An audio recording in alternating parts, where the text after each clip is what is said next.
What you're about to witness destroyed Kash Patel's political career and sent shockwaves through the highest levels of the Trump administration. But the most devastating part isn't what this Washington insider said to the man who plays Jesus on television. It's the 7 words he whispered back that made Patel go completely silent on live TV and forced 3 major news networks to issue emergency statements within hours. 43 seconds of raw footage that Fox News tried to bury so deep that their own executives denied it existed, until someone with security clearance leaked it anyway and triggered the biggest political scandal of 2024. Kash Patel, the man who helped Trump declassify government secrets and built his reputation on destroying opponents with surgical precision, sits across from Jonathan Roumie with that predatory Washington smirk. He leans forward with the confidence of someone who has just loaded his biggest weapon and delivers what he thinks will be the career-ending blow. Jonathan, let's stop this charade right now. You're nothing but another Hollywood liberal using Jesus as a prop to push your woke agenda on conservative Christians. How long did you think you could fool patriots before someone with real security clearance exposed what you really are? The entire panel holds its breath. Political veterans who have survived decades of Washington bloodsport sense that something is about to explode. But Jonathan Roumie doesn't defend himself. He doesn't argue. He doesn't even flinch. Instead, he does something that nobody in that studio, nobody watching at home, and nobody in the Trump inner circle was prepared for. He smiles with the kind of unshakable peace that only comes from knowing a secret that could topple governments. And then, he says 7 words that would haunt Kash Patel for the rest of his life. 7 words that instantly turned the most powerful political operative in America into a broken man sobbing on national television. 7 words that revealed a classified truth so explosive that within hours, Patel's security clearance was revoked, his political career was over, and he disappeared from Washington forever. 7 words that transformed what everyone thought was a simple faith versus politics debate into the most watched spiritual earthquake in cable news history. The cameras kept rolling, but what happened next was so powerful, so absolutely devastating, so completely world-changing that by the time the show ended, Kash Patel was no longer the same man who had walked onto that stage. And neither was anyone who witnessed the moment when one actor's unbreakable faith exposed the terrifying emptiness at the heart of American power. This isn't just the story of a political ambush gone wrong. This is the story of how one man's connection to something eternal brought down a Washington empire built on lies. And it all started with a phone call that Patel's intelligence network never saw coming. 3 days before Kash Patel's world crumbled, Jonathan Roumie was kneeling on the cold, hardwood floor of his Chicago apartment at 4:47 a.m., praying the same prayer he'd whispered every morning since he was 8 years old. But this wasn't the home of a Hollywood star. The walls were bare, except for a single wooden crucifix his Lebanese grandmother had carved by hand, and a faded photograph of his father, who had died believing his son would never amount to anything. The apartment still smelled of black coffee and old books, the kind of place where a man goes to remember who he really is when the cameras stop rolling and the political games begin. His phone buzzed with a text that would change American politics forever. Emergency request from Fox News. They want you and Kash Patel on Tucker's primetime slot Thursday. Patel specifically demanded you be there. Says he has classified intelligence that proves faith-based entertainment is being used to soften up conservative Christians for a liberal takeover. The segment is called Hollywood's Holy War Against America. They're offering double your usual rate. You interested? Jonathan stared at the message for a long time, then looked up at the crucifix. He had no idea that Patel had spent 3 weeks building a political case file on him, or that this interview was designed to be the opening shot in a war against Christian entertainment that reached all the way to the highest levels of government. What Jonathan didn't know was that Patel had been tracking him for months through intelligence channels that most Americans don't even know exist. The Trump loyalist had convinced himself that The Chosen was part of a sophisticated psychological operation designed to make conservative Christians more accepting of progressive messaging. In Patel's mind, Jonathan wasn't just an actor playing Jesus. He was a weapon being used against the very people Patel had sworn to protect. This wasn't going to be an interview. This was going to be a public execution carried out by one of the most ruthless political operatives in Washington history.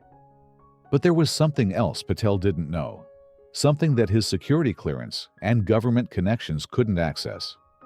3 intelligence agencies and a team of political researchers had missed the most important detail about Jonathan Roumie. He had been waiting for this moment his entire life, not the moment to be famous or successful, but the moment to choose between staying quiet when power attacked faith and speaking truth to the kind of authority that destroys lives without conscience.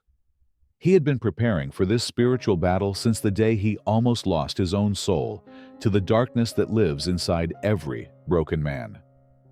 Jonathan texted back a single word that would soon echo through the halls of power in Washington.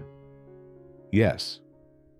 But what Kash Patel's extensive intelligence network had completely failed to discover was that Jonathan had received a phone call the night before, a call that would arm him with something more powerful than any political ammunition Patel could ever imagine.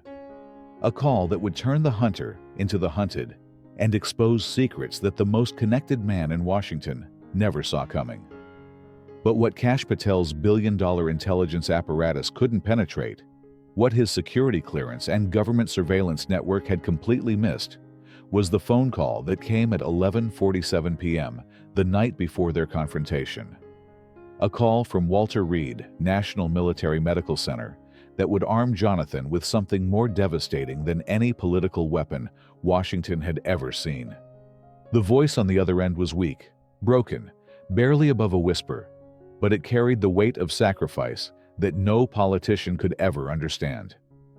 "Mr. Roumie, this is Marine Sergeant First Class Michael Rodriguez. I'm calling from Walter Reed. Sir, I've watched The Chosen 37 times since I've been here. I lost both my legs and my left arm in Kandahar 8 months ago, and I wanted to tell you something before I can't anymore." The conversation that followed lasted 4 hours and 23 minutes, recorded automatically by hospital security systems that Jonathan would never know existed. 4 hours that would soon bring down one of the most powerful men in American politics. Sergeant Rodriguez had been planning to end his life the next morning. The Purple Heart recipient had written letters to his family, arranged his affairs, and chosen the method. But something about Jonathan's portrayal of Christ had planted a seed of hope in the darkness that was consuming him. "Sir, I need to know if God still cares about broken soldiers, if Jesus really understands what it feels like to be abandoned by the country you bled for.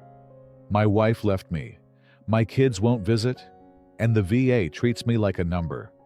I'm just trying to figure out if faith can survive when everything you believed about serving America turns out to be a lie." What happened during that call would later be described by military chaplains as a modern miracle. Jonathan didn't give rehearsed answers or Hollywood comfort.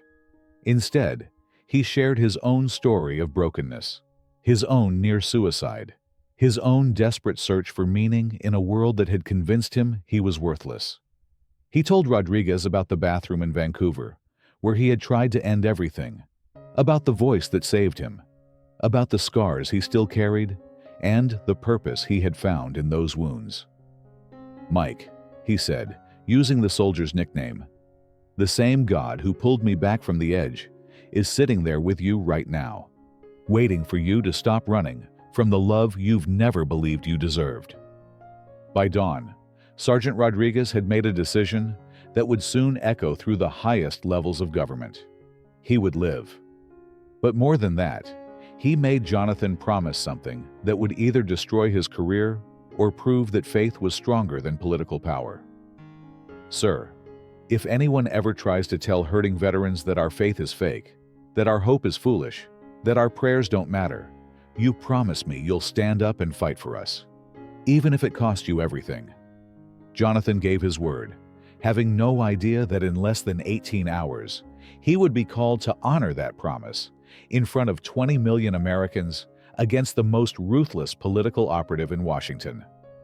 The morning of the Fox News interview, Jonathan didn't prepare talking points or study Patel's political positions. Instead, he sat in silence, holding his grandmother's crucifix, and made a decision that would soon send shockwaves through the Trump administration.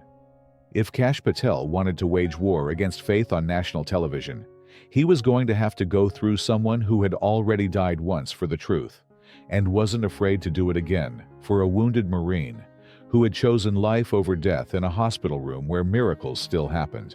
When Jonathan Roumie walked into that Fox News studio Thursday night, something shifted in the atmosphere that even the veteran political producers felt in their bones. He wasn't wearing the designer suits that other guests fought to get loaned by Hollywood stylists. Instead, he wore his father's old navy blazer, the one with a small hole near the left elbow that his mother had never been able to repair, and carried himself with the quiet dignity of a man who had nothing left to lose and everything to gain. But across from him sat Kash Patel, armed with classified intelligence files, political opposition research, and the predatory confidence of someone who had just spent 3 weeks preparing to destroy a man's life on national television. Patel's opening assault was designed to draw blood from the first cut, to establish dominance before his target could even respond. "Ladies and gentlemen," Tucker Carlson announced with unusual gravity, "tonight, we're examining whether Hollywood is using faith-based entertainment to psychologically manipulate conservative Christians. With me now are actor Jonathan Roumie and former Trump administration official Kash Patel, who has some explosive revelations about what's really happening behind the scenes." The audience of Washington insiders and political veterans sensed immediately that this wasn't going to be a typical policy debate. This was going to be a public execution. Patel leaned forward with the calculated precision of a man who had brought down enemies of the state, his eyes locked on Jonathan like a predator who had finally cornered his prey. "Jonathan, let's cut through the Hollywood virtue signaling and get to the truth. My intelligence sources have confirmed that The Chosen receives funding from organizations with documented ties to progressive political movements. You've made millions of dollars convincing sincere Christian conservatives that you're some kind of holy messenger, while secretly advancing the exact agenda that's destroying traditional American values. How long did you think you could run this con before someone with real security clearance exposed what you really are?" The studio fell into the kind of silence that veteran political operatives recognize as the moment before careers end. Jonathan looked at Patel for a long moment, then at the cameras broadcasting to 20 million Americans, then back at the man who had just declared war on his faith, his character, and his life's work. When he spoke, his voice was so calm, so unnaturally peaceful, that the audio engineers had to boost the levels to catch every word. "Kash, I appreciate your concern for conservative Christians, but I'm curious about something. You've spent weeks investigating my funding sources and political connections. Did you spend any time investigating the lives that have been changed? Did your intelligence network tell you about the suicide notes that were never sent, the marriages that were saved, the children who learned to pray because they saw hope on screen?" Patel's predatory smile faltered for just a fraction of a second, but the high-definition cameras caught every micro-expression. This wasn't how political interrogations were supposed to go. Victims were supposed to defend themselves, to get angry, to make mistakes that could be weaponized. They weren't supposed to redirect the conversation toward human stories that made the interrogator look heartless. But Patel was a professional, and professionals adapt quickly when their first attack doesn't land. "That's exactly the kind of emotional manipulation I'm talking about," he fired back, his voice rising with the controlled aggression of someone who had been trained to break people under pressure. "You hide behind sob stories and claim divine inspiration, while you pocket millions and push woke messaging to the most vulnerable people in America. This isn't about faith, Jonathan. This is about political warfare disguised as entertainment, and I have the documents to prove it." That's when Jonathan Roumie did something that made Kash Patel's blood run cold and sent panic through the Fox News control room. Without breaking eye contact, without asking permission, he reached into his jacket pocket and pulled out his phone. "Kash, since you're so concerned about the real people affected by this conversation, I think you should meet someone." The studio froze as Jonathan's finger hovered over a number that would soon bring down the most connected political operative in Washington. "I want you to hear from Marine Sergeant First Class Michael Rodriguez, who's watching from Walter Reed Medical Center right now." The phone connected, and a voice that carried the weight of earned authority filled the dead silent studio.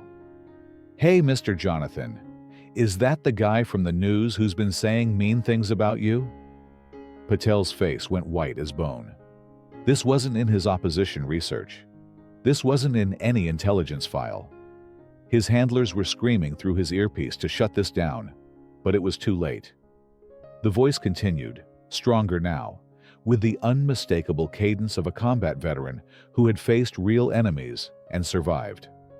"Sir, this is Sergeant Rodriguez. I lost both legs and my left arm in Afghanistan 8 months ago, defending the freedom that allows you to sit in that fancy studio and attack good people." Jonathan's voice was gentle but firm.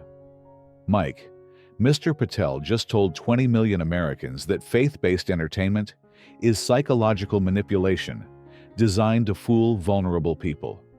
He has classified documents that he says prove shows like The Chosen are part of a political conspiracy. What would you say to that?" The silence that followed was so profound that viewers at home thought their televisions had malfunctioned. Patel tried to interrupt, but Tucker Carlson held up a hand that said, "Let this play out." Sergeant Rodriguez's response would soon be replayed on every major network and become the most viral soundbite in political history. "Well, sir, I've seen real psychological manipulation. I've seen what it looks like when powerful people use vulnerable soldiers as pawns in political games they'll never understand. I was planning to kill myself yesterday morning because I couldn't handle being treated like a broken toy by the same government I bled for. But watching this man play Jesus reminded me that being wounded doesn't mean being worthless. That maybe God still had plans for a busted-up Marine like me." The camera zoomed in on Patel's face, capturing the moment when a man who had built his career on destroying others realized he had just walked into a trap that no amount of political experience could escape. "Mr. Patel," the Marine continued, his voice now carrying the moral authority that no security clearance could match. "You asked about vulnerable people being manipulated. 22 veterans kill themselves every day because they've lost hope. This man's portrayal of Christ gave me my hope back. So tell me, what's your classified intelligence solution for a broken soul at 3 a.m. with a gun in his mouth?" Patel's hands began to shake visibly. For the first time in his political career, the man who had interrogated foreign agents and crushed domestic opponents had no comeback, no deflection, no prepared talking point. He had just been checkmated by a wounded warrior who had turned his own weapons against him. And Jonathan wasn't finished. "Kash, Mike just showed you what real strength looks like. He's not asking you to agree with his theology. He's asking you to respect that his faith saved his life. Can you do that?" The question hung in the air like a sword waiting to fall, and everyone in America could see that the most powerful political operative in Washington was about to break. What happened next broke the internet and destroyed a political empire in real time. Kash Patel, the man who had brought down foreign operatives and crushed domestic enemies without breaking a sweat, sat in complete silence for 47 agonizing seconds, while 20 million Americans watched his world collapse. When he finally tried to speak, his voice cracked like a teenager's. "Sergeant, I didn't know." Sergeant Rodriguez's response was gentle but devastating. "Sir, how could you know? You've been so busy fighting political wars that you forgot there are real people bleeding in the crossfire. But now you do know, and maybe that's what matters. The camera captured every tear streaming down Patel's face as the most ruthless man in Washington realized he had just mocked a dying veteran's lifeline on national television. Then, Patel did something that ended his political career forever. He looked directly into the camera, his voice barely a whisper, and said the words that would haunt him for the rest of his life. "Sergeant Rodriguez, I owe you an apology. And Jonathan, God help me, I owe you one too." His hands were shaking uncontrollably now. "I've spent so long hunting enemies that I became one myself. I don't understand your faith, but I can't argue with what it's done for this Marine." The studio fell into holy silence as Patel's security clearance, political connections, and Washington power meant nothing in the face of one wounded warrior's grace. "Maybe," he whispered, looking at his own trembling hands, "maybe faith isn't the enemy I thought it was." The man who had wielded classified intelligence like a weapon had just surrendered to something he couldn't classify, investigate, or destroy. And everyone watching knew they had witnessed the moment when earthly power bowed to something eternal. The show ended without fanfare, without political spin, without damage control. Just Kash Patel, sitting broken in his chair, staring at his hands like he was seeing them for the first time. Within 3 hours, the clip hit 500 million views worldwide. Not because it was shocking, but because it was real. 20 million people had just witnessed the moment when political power met spiritual truth and lost. By morning, everything had changed. Patel's security clearance was suspended pending review. His political consulting firm lost every client within 48 hours. The man who had built an empire on destroying others had been undone by his own cruelty toward a wounded Marine. But something else happened that no intelligence agency could have predicted. Patel disappeared from Washington, but not from life. 6 months later, a small video surfaced that no network would air, but everyone shared. Kash Patel and Jonathan Roumie at Walter Reed Medical Center, sitting with wounded veterans, no cameras, no publicity, just two former enemies who had found something bigger than politics. Sergeant Rodriguez, now walking on prosthetic legs, looked into a phone camera and smiled. "Sometimes God uses broken people to fix other broken people. Mr. Patel isn't my enemy anymore. He's my brother." The interview didn't just go viral. It reminded America that some battles aren't won with classified intelligence or political weapons. They're won when someone loves their enemy enough to show them grace. And sometimes, that's the only force powerful enough to change a human heart. Kash Patel learned that faith isn't about politics. It's about hope. And hope, it turns out, is the one thing that even the most connected man in Washington couldn't destroy. If this story reached something deep inside you, share this video. Not for views, but for the person watching in silence, wondering if redemption is still possible in a world that's forgotten how to forgive.